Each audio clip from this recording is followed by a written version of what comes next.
तो झारखंड में कांग्रेस अभी तक सभी प्रत्याशियों का चयन नहीं कर पाई है और अभी तक सिर्फ 3 नामों पर ही कांग्रेस की सहमति बन पाई है और कांग्रेस के 3 प्रत्याशियों की लिस्ट भी जारी की जा चुकी है। फिलहाल 4 नाम कौन होंगे ये अभी तय नहीं हुआ है और सहयोगी संदीप इस वक्त हमारे साथ जुड़े हुए हैं। संदीप, देखिए, लोकसभा चुनाव को लेकर काउंटडाउन शुरू हो गया है, लेकिन अभी तक कांग्रेस की तरफ से प्रत्याशी कौन होंगे इसका चयन नहीं हो सका है। सिर्फ 3 नाम की घोषणा हुई है, लेकिन 7 सीट पर कांग्रेस को चुनाव लड़ना है झारखंड में। तो वो बाकी के 4 नाम कौन होंगे, किस नाम पर चर्चा हो रही है, क्या पूरी जानकारी?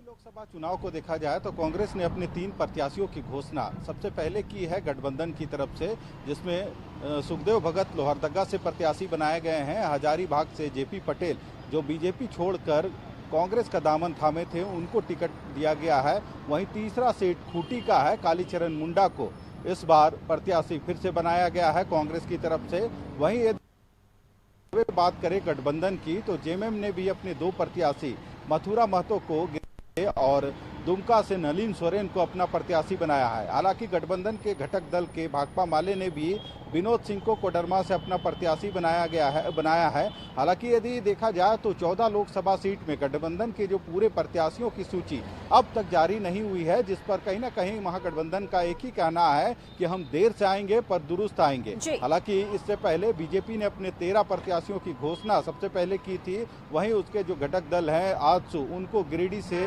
1 सीट दिया गया है, जहां से चंद्र प्रकाश चौधरी इस बार फिर से चुनावी मैदान में है। तो कह सकते हैं एक बार जो इस लोकसभा का जो चुनाव होना है, लगभग 7 चरणों में चुनाव हो रहे हैं और झारखंड के 14 लोकसभा सीट पे चौथा चरण से जो वोटिंग की प्रक्रिया है वह शुरू होगी। यानी चौथा चरण, 5वां, 6ठा और 7वां 4 चरणों में झारखंड के 14 लोकसभा सीटों के जो प्रत्याशी हैं उनके लिए वोटिंग होगी। पर जिस तरह से गठबंधन के अभी आधे से अधिक सीटों पर प्रत्याशियों की घोषणा नहीं हुई है। हालांकि जो सीट शेयरिंग का फार्मूला था, कांग्रेस ने शुरू में ही साफ कर दिया था कि वे 7 लोकसभा सीटों पर चुनाव लड़ेगी और जेएमएम 5 सीटों पर लड़ेगी। हालांकि जो भाकपा माले हैं उनको 1 सीट और राजद को 1 सीट देकर 14 लोकसभा सीट पूरे होते हैं। हालांकि देखना होगा, क्योंकि पलामू और चतरा पे कहीं ना कहीं राजद भी दावेदारी कर रही है और इससे पहले पलामू पे जो ममता भूइयां है वहां से कैंडिडेट घोषित कर दिया गया है और उनको सिंबल भी लालू प्रसाद यादव ने दे दिया है।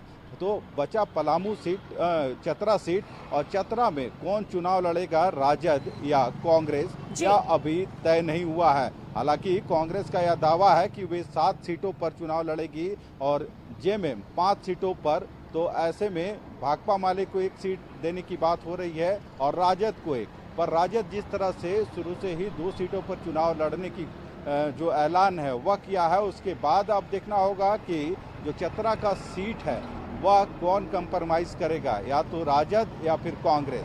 क्योंकि राजद यदि वहां पे चुनाव लड़ती है तो फिर कांग्रेस के 1 सीट घटेंगे। हालांकि अभी तक इसकी औपचारिक घोषणा नहीं हुई है। चतरा सीट पे देखना होगा कि दोनों ही पार्टी दावेदारी कर रही है, कांग्रेस और राजद। बिल्कुल, यानी संदीप, पेच कहीं ना कहीं अभी भी सीट शेयरिंग को लेकर फंसा हुआ है और आखिरी तक इंतजार करना होगा। जब औपचारिक घोषणा कर दी जाएगी गठबंधन की तरफ से, उसके बाद ही सब साफ हो पाएगा कि किस सीट से कौन सी पार्टी अपने दावेदार को इस बार मैदान में उतार रही है। बहुत शुक्रिया संदीप आपका तमाम जानकारी के लिए।